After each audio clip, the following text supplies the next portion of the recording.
में हर गुजरते दिन के साथ नए अलाइज मुख्तलिफ जगहों पर सामने आना भी शुरू हुए हैं। हो सकता है कि आइंदा दिनों में इस हवाले से मजीद एग्रीमेंट्स हो।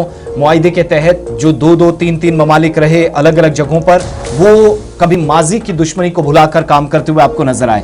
लेकिन सऊदी अरब और ईरान सख्त दुश्मनी के बाद वापस दोस्ती की तरफ आए, तो सिफारती ताल्लुकात जो इस वक्त जारी हैं उनको मजीद बेहतर बनाने की कोशिश की जा रही है। अब रियाद और तेहरान इस बात पर फ्रेमवर्क तैयार कर रहे हैं कि कोई नॉन एग्रेशन पैक्ट हो, अदम जारियत मुआहिदा हो।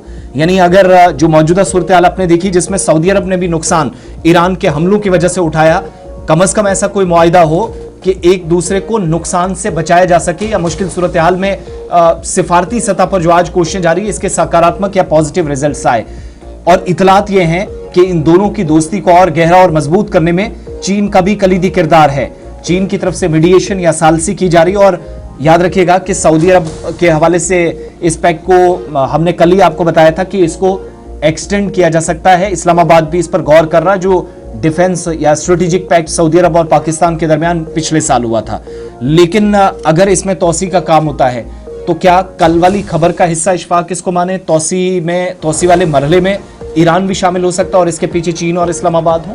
देखिए, कल वाली जो खबर थी वो हमने तुर्की के हवाले से की थी कि शायद तुर्की एक नए अलायंस, पाकिस्तान एक नया अलायंस बनाने की कोशिश में। लेकिन यहाँ पर डायरेक्टली दो मुल्क है, एक तरफ से सऊदी अरब है, एक तरफ से ईरान है, जिनकी खलिश काफ़ी ज़्यादा थी आपस में। लेकिन अब इब्तदाई रिपोर्ट से अब आ रही है कि सऊदी अरब ने कोशिश की है कि एक मुआहिदा तय पाया जाए और उस मुआहिदे के ज़रिए से ये जो दूरियाँ हैं इन्हें ख़त्म किया जाए। और स्पेशली जो पूरा बेल्ट इस वक्त तज़ब्ज़ुब का शिकार है, तिजारत ख़त्म हो रही है, सयाहत ख़त्म हो रही है, और जो सिचुएशन कियोस और कन्फ्यूजन की है, इसमें एक लाइन खींची है सऊदी अरब ने। एक तरफ से ये कहा कि यूएस के लिए भी एक पैगाम दिया, दूसरी तरफ से इजराइल के लिए एक पैगाम दिया, तीसरी तरफ से ईरान को भी अपने साथ लेने की कोशिश की है। लेकिन देखना होगा कि आने वाले दिनों में जब ये मुआहिदा तय होता है उसके बाद किस तरीके